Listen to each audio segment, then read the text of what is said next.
जय हिंद फ्रेंड्स। तो जैसा कि आप लोग जानते हैं कि Bihar SSC second inter level 10+2 की भर्ती जो 12,000 प्लस पदों के लिए आई हुई है, उसके ऊपर एडुटेरिया का न्यू बुक जिसमें कि कुल 15 प्रैक्टिस प्रैक्टिकल सेट दिए गए हैं, इसका आज प्रैक्टिस सेट नंबर 7 का डिस्कशन कराया जाएगा। यदि आपको आंसर पहले से मालूम है तो आप कमेंट बॉक्स में कमेंट कर सकते हैं। तो चलते हैं क्वेश्चन नंबर 1 की तरफ। क्वेश्चन नंबर 1, निम्न में से कौन कपड़े धोने के साबुन में फिलर के रूप में काम नहीं आता है? निम्न में से कौन कपड़े धोने के साबुन में फिलर के रूप में काम नहीं आता है? तो सोडियम सिलिकेट यह काम आता है, सोडियम कार्बोनेट इसका भी उपयोग साबुन में होता है, बोरेक्स यानी सुहागा इसका भी उपयोग साबुन में होता है, ग्लिसरॉल इसका उपयोग साबुन में नहीं होता है साबुन बनाने में। Option number A glycerol. Question number 2, निम्न में से कौन सा जीवाणु विनाइट्रीकरण की प्रक्रिया में भाग लेता है? तो विनाइट्रीकरण की प्रक्रिया में स्यूडोमोनास नामक विषाणु भाग लेता है। कोई चीज स्यूडोमोनास नामक जीवाणु भाग लेता है, Pseudomonas. Option number C Pseudomonas. Question number 3, निम्न में से किस विटामिन को थायमिन कहा जाता है? तो थायमिन विटामिन B1 को कहा जाता है।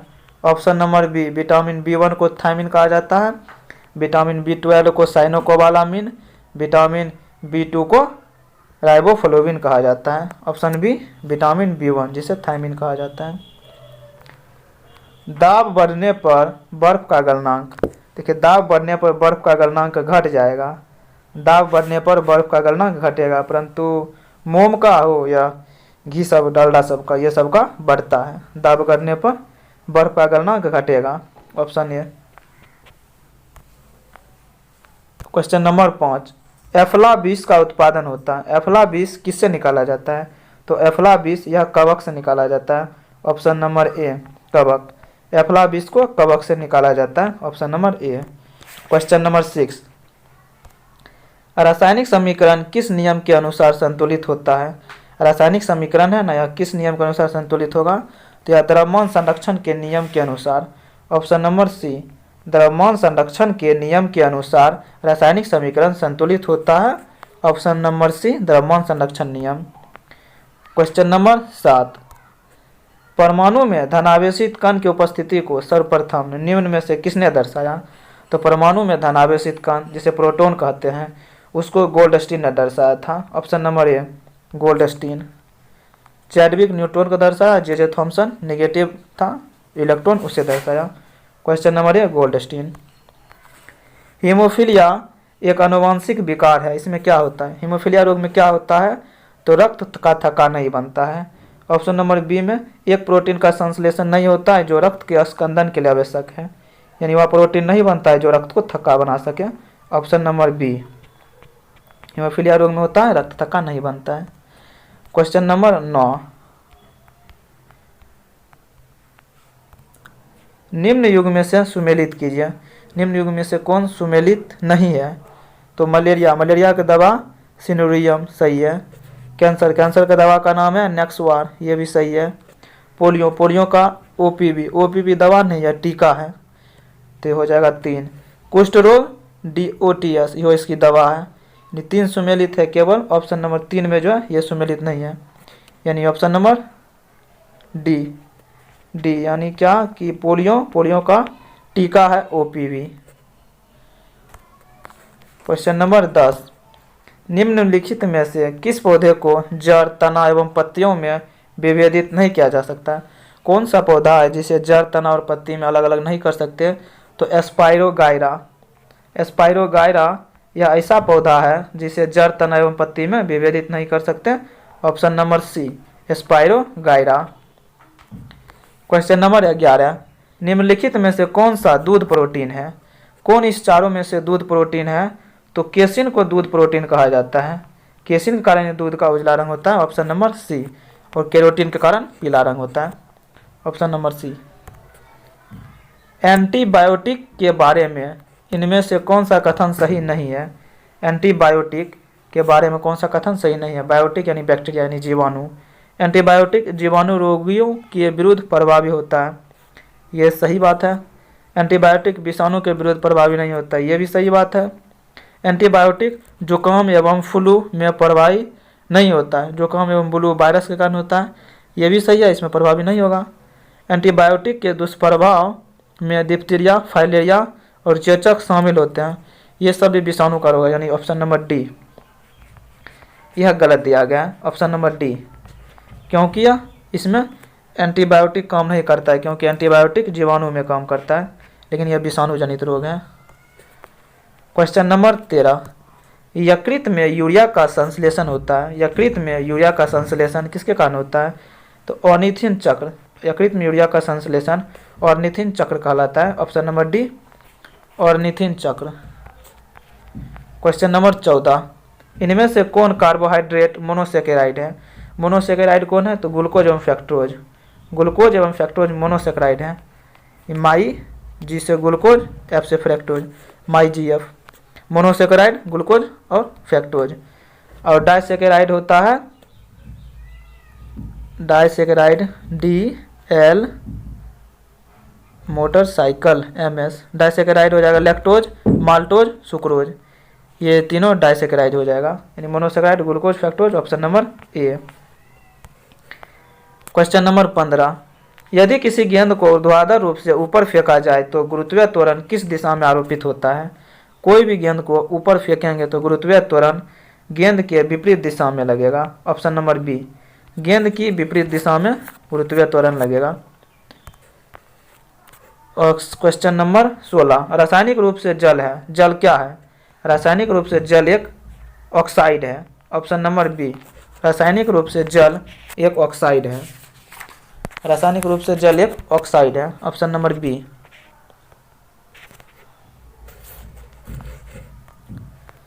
गति के दूसरे नियम के अनुसार, गति के दूसरे नियम के अनुसार किसी दिए हुए बल के लिए उत्पन्न व्युत्क्रमानुपाती होता है।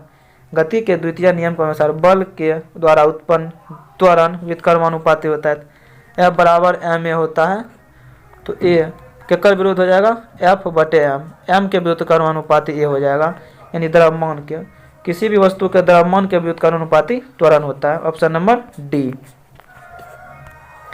क्वेश्चन नंबर 18, अनुप्रस्थ तरंग क्या है? अनुप्रस्थ तरंग किसे कहते हैं? तो वैसा तरंग जो तरंग के संचयन की दिशा में लंबवत जाती है, यानी ऑप्शन नंबर ए। इस तरंग में माध्यम के कण तरंग के संचरण की दिशा के लंबवत दिशा में कंपन करता है, उसे अनुप्रस्थ तरंग कहते हैं, option number A. Question number 19, वायु में सल्फर डाइऑक्साइड द्वारा प्रदूषण का सूचक क्या है? वायु में सल्फर डाइऑक्साइड के द्वारा प्रदूषण का सूचक क्या है? तो ऑप्शन नंबर ए हो जाएगा लाइकेन, लाइकेन के कारण वायु में सल्फर डाइऑक्साइड का प्रदूषण होता है या पता किया जा सकता है, option number A lichen. Question number 20, कटहल में खाने जाने वाला भाग क्या है? कटहल में खाने योग्य भाग क्या है? तो सहपत्र एवं परिदल पुंज कटहल में खाने जाने वाला भाग है, ऑप्शन नंबर सी, सहपत्र एवं परिदल पुंज। क्वेश्चन नंबर 21,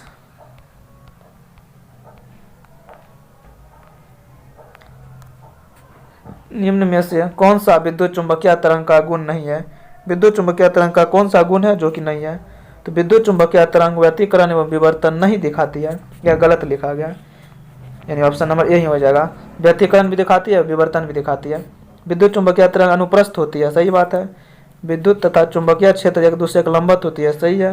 विद्युत चुंबकीय तरंग को आगे बढ़ने के लिए किसी माध्यम की आवश्यकता नहीं पड़ती है, चारों सही है, यानी ऑप्शन नंबर ए गलत है, तो यही हो जाएगा आंसर, ऑप्शन नंबर ए। विद्युत चुंबकीय तरंग व्यतिकरण एवं विवर्तन की घटना नहीं दिखाती है। क्वेश्चन नंबर 22, रसायन प्रयोगशाला में उपयोग में लाए जाने वाला लिटमस प्राप्त किया जा सकता है। रासायनिक प्रयोगशाला है, वहाँ पे जो लिटमस का उपयोग करते हैं उसे किससे प्राप्त किया जा सकता है? तो लाइकेन से। लाइकेन कवक एवं शैवाल का सहजीवी है, लाइकेन। लाइकेन से हम प्राप्त कर सकते हैं लिटमस पत्र, जो कि अम्ल रहेगा तो नीले लिटमस पत्र को लाल करेगा, क्षार रहेगा तो लाल लिटमस पत्र को नीला करेगा, ऑप्शन नंबर बी, लाइकेन से। बाह्य कण का कठोर लचीला भाग बना होता है। बाह्य कण होता है उसका कठोर लचीला भाग किसका बना होता है? तो उपास्थि का। ऑप्शन नंबर सी, उपास्थि का बना होता है बाह्य कण का कठोर भाग। एक्वारेजिया में नाइट्रिक एसिड, हाइड्रोक्लोरिक एसिड निम्न में से किस अनुपात में उपस्थित रहते हैं? एक्वारेजिया में नाइट्रिक एसिड एवं हाइड्रोक्लोरिक एसिड का अनुपात होता है 1:3, यानी 1 रहता है नाइट्रिक एसिड और 3 रहता है hydrochloric acid, 1:3। Option number A, 1 nitric acid और 3 हाइड्रोक्लोरिक एसिड, HCl 3 रहता है। क्वेश्चन नंबर 25, 60 वाट का एक रेडियो यदि 50 घंटे चले तो उसके द्वारा कितना विद्युत ऊर्जा का उपयोग किया जाएगा? 60 वाट का एक 3 किलोवाट 6 किलोवाट, तो किलोवाट में 60 गुना 50 इतना उपयोग होगा, यानी ये हो 6 पंचे 30, 3000 को ही के कहा जाता है, तो यानी 3 के वाट घंटा, तो 3 किलोवाट घंटा हो जाएगा। ऑप्शन नंबर ए, 3 किलोवाट घंटा। क्वेश्चन नंबर 26, ग्राम सभा की सदस्यता हेतु ग्रामीण की आयु कम से कम कितनी होनी चाहिए? ग्राम सभा के सदस्य बनने के लिए ग्रामीण का आयु कम से कम 18 वर्ष होना चाहिए। ऑप्शन नंबर डी, कम से कम 18 वर्ष होना चाहिए ग्राम सभा का सदस्य बनने के लिए। क्वेश्चन नंबर 27, बिहार में पहली बार राष्ट्रपति शासन कब लागू हुआ? तो बिहार में पहली बार राष्ट्रपति शासन 1968 ईस्वी में लागू किया गया था। Option number B, 1968। इस समय राज्यपाल था नित्यानंद कानूनगो। Option B, 1968। आपातकाल का उपबंध संविधान के किस भाग में है? तो आपातकाल का उपबंध संविधान के 18वें भाग में है। Option number D, 18। Option number D, 18वें भाग में है आपातकाल का उपबंध।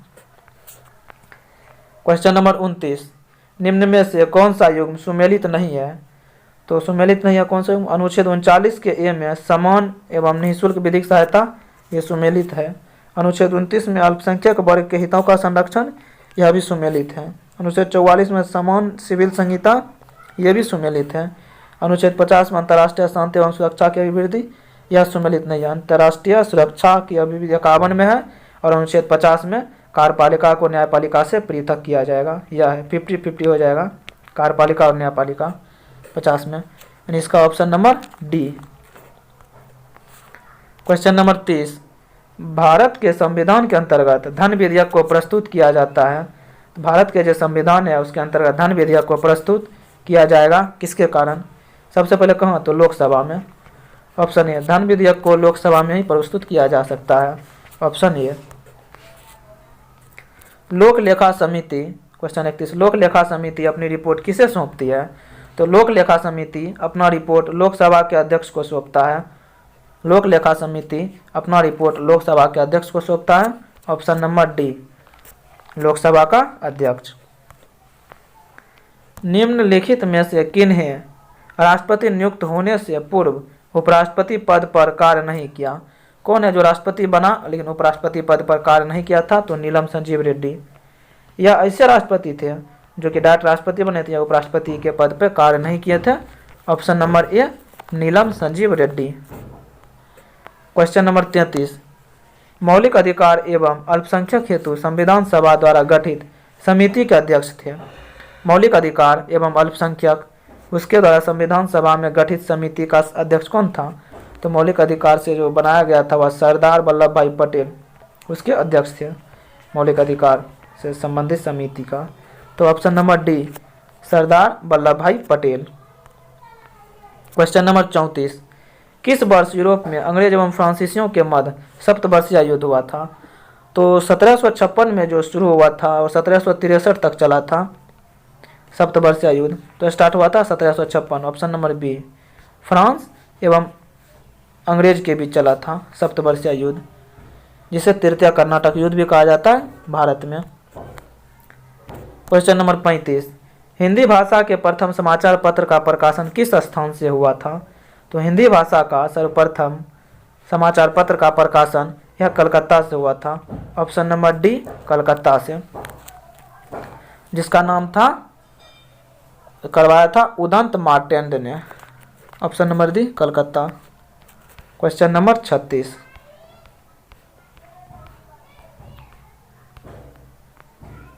निम्नलिखित में से किस संस्था का गठन दादा भाई नौरोजी ने नहीं किया था? तो दादा भाई नौरोजी ने किस संस्था का गठन नहीं किया था? लंदन इंडियन सोसाइटी, इसका गठन दादा भाई नौरोजी ने किया था। ईस्ट इंडिया एसोसिएशन, इसका भी गठन दादा भाई नौरोजी ने किया था। बॉम्बे प्रेसिडेंसी एसोसिएशन, इसका गठन बदरुद्दीन तैयब जी किए थे। और बॉम्बे एसोसिएशन का दादा भाई नौरोजी किया था, यानी ऑप्शन नंबर सी हो जाएगा। बॉम्बे प्रेसिडेंसी एसोसिएशन, इसका बदरुद्दीन तैयब जी किए थे, दादा भाई नौरोजी ने नहीं किया था। Option C Bombay Presidency Association. निम्नलिखित में से कौन सा कार्य 1931 के भारतीय राष्ट्रीय कांग्रेस के क्रांति अधिवेशन में हुआ था? पहला है मौलिक अधिकार का प्रस्ताव पारित हुआ था, यह तो पारित प्रस्ताव हुआ था। आर्थिक नीति का भी प्रस्ताव पारित हुआ था, यह भी सही है। गांधी अरविंद समझौता का अनुमोदन किया गया था, यह सही है। यानी तीनों का तीनों चीज हुआ था 1931 के भारतीय राष्ट्रीय कांग्रेस के क्रांति अधिवेशन में। ऑप्शन नंबर डी 1, 2, 3 तीनों हो जाएगा। ऑप्शन नंबर डी 1, 2, 3 तीनों हो जाएगा। क्वेश्चन नंबर 38, कांग्रेस के सूरत विभाजन के समय भारत का वायसराय कौन था? कांग्रेस के सूरत विभाजन के समय भारत का वायसराय लॉर्ड मिंटो द्वितीय था। Option number B Lord Minto द्वितीय। 1919 में इसी के समय मार्लो मिंटो सुधार आया था और 1907 में कांग्रेस का सूरत विभाजन हुआ था। बिहार में निम्नलिखित में से किस आंदोलन के दौरान छात्रों द्वारा स्वराज ट्रेन का संचालन किया गया? तो बिहार में है ना, इस समय भारत छोड़ो आंदोलन के समय स्वराज ट्रेन का संचालन किया गया था। बिहारी छात्रों ने स्वराज ट्रेन का संचालन किया था। ऑप्शन नंबर सी भारत छोड़ो आंदोलन के समय बिहार में छात्रों ने स्वराज ट्रेन का संचालन किया था। क्वेश्चन नंबर 40, निम्नलिखित में से किस मुगल शासक ने दो स्पा एवं सिंह स्पा की नीति को लागू किया? कौन सा शासक दो स्पा एवं सिंह स्पा की नीति को लागू किया? तो जहांगीर ने। ऑप्शन ए जहांगीर ने दो स्पा एवं सिंह स्पा नीति को लागू किया था। Option A Jahangir. Question number 41, Satnami विद्रोह किस मुगल शासक के समय हुआ था? सतनामी विद्रोह किस मुगल शासक के समय हुआ? तो सतनामी विद्रोह औरंगजेब के समय में हुआ था। ऑप्शन नंबर डी औरंगजेब के समय सतनामी विद्रोह हुआ। क्वेश्चन 42, ऋग्वेद काल में किस नदी को सर्वप्रथम पवित्र नदी माना गया? तो ऋग्वेद काल में सरस्वती नदी को पवित्र नदी माना गया। चर्चा सबसे अधिक सिंधु का, परंतु पवित्र नदी सरस्वती को कहा गया। ऑप्शन बी सरस्वती नदी। क्वेश्चन 43, निम्नलिखित में से किस महाजनपद का संबंध बिहार से नहीं है? तो अंग, यह भागलपुर तरफ है, इसका संबंध बिहार से है। मगध, इसका भी संबंध बिहार से है, गया की तरफ। बज्जी, वैशाली, हाजीपुर, इसका भी संबंध है। ऑप्शन डी बत्स, इसका कौशाम्बी, यूपी से संबंध है। ऑप्शन नंबर डी बत्स, इसका संबंध यूपी से, बिहार से नहीं है। Option number D. निम्नलिखित में से किस शासक ने पाटलिपुत्र पर आक्रमण कर वहां से बुद्ध का भिक्षा पात्र एवं एक अनोखा कुक्कुट अपने साथ ले गया? कौन सा शासक पाटलिपुत्र पर आक्रमण किया और बुद्ध का भिक्षा पात्र अनोखा कुक्कुट लेके गया? तो वह कनिष्क था। कौन था? कनिष्क। यही ले गया था अश्वघोष को और भिक्षा पात्र, बुद्ध का भिक्षा पात्र को। Option number D Kanishka. Question 45, बेरोजगारों के सहायतार्थ दिल्ली के निम्नलिखित सुल्तान ने किसने रोजगार कार्यालय की स्थापना की? रोजगार कार्यालय का स्थापना फिरोज शाह तुगलक ने किया था। ऑप्शन नंबर डी दिल्ली के सुल्तान फिरोज शाह तुगलक ने बेरोजगारों के रोजगार कार्यालय की स्थापना किया था, बेरोजगारों के लिए। क्वेश्चन नंबर 46, निम्नलिखित में से उत्तर दिशा की ओर के क्रम वाली पर्वत श्रृंखला कौन सी है? तो उत्तर से दक्षिण जाएंगे तो इसका क्या हो जाता है? कलेजा पर। तो इधर से इधर हमको जाना है। तो पहले पीर पंजाल, जास्कर, लद्दाख, काराकोरम। ऑप्शन बी में है कलेजा पर। पीर पंजाल, जास्कर, लद्दाख, काराकोरम। का एक उत्तर से दक्षिण जाना है, दक्षिण से उत्तर जाना है। जब उत्तर से दक्षिण जा रहे हैं तो पीरपंजाल, जास्कर, लद्दाख एवं Karakoram. Option number B. Question number 47, सूची 1 को सूची 2 के साथ मिलान कीजिए। सहायक नदी कृष्णा, कृष्णा का सहायक नदी है भीमा यानी 4। ब्रह्मपुत्र की सहायक नदी है तीस्ता 3। गोदावरी की सहायक नदी है इंद्रावती 2। और यमुना की सहायक नदी है चंबल 1। 4 3 2 1, 4 3 2 1 ऑप्शन नंबर 1 में 4 3 2 1। क्वेश्चन नंबर 48, कोरोमंडल तट का विस्तार है। कोरोमंडल तट का विस्तार कहाँ से? कृष्णा नदी से गंगा नदी डेल्टा, यह तो उत्तरी सरकार तट हो जाएगा। कुमारी आंतरिक से कृष्णा नदी डेल्टा तक कोरोमंडल तट इसे कहते हैं। कुमारी आंतरिक से कृष्णा नदी डेल्टा तक के तत्व को कोरोमंडल तट कहते हैं। ऑप्शन नंबर बी, कृष्णा आंतरिक, कुमारी आंतरिक से कृष्णा नदी delta. Question number 49, question number 49 है, पीली क्रांति किस फसल के उत्पादन से संबंधित है? पीली क्रांति या तिलहन उत्पादन से संबंधित है। ऑप्शन नंबर ए, तिलहन उत्पादन से। क्वेश्चन 50, निम्नलिखित में से कौन सा युग्म सुमेलित है? सुमेलित कौन सा है? सेमोंग, ये सुमेलित नहीं है। मसाई पूर्वी अफ्रीका, यह सुमेलित है। मसाई जनजाति पूर्वी अफ्रीका की है। ऑप्शन नंबर बी, मसाई पूर्वी अफ्रीका।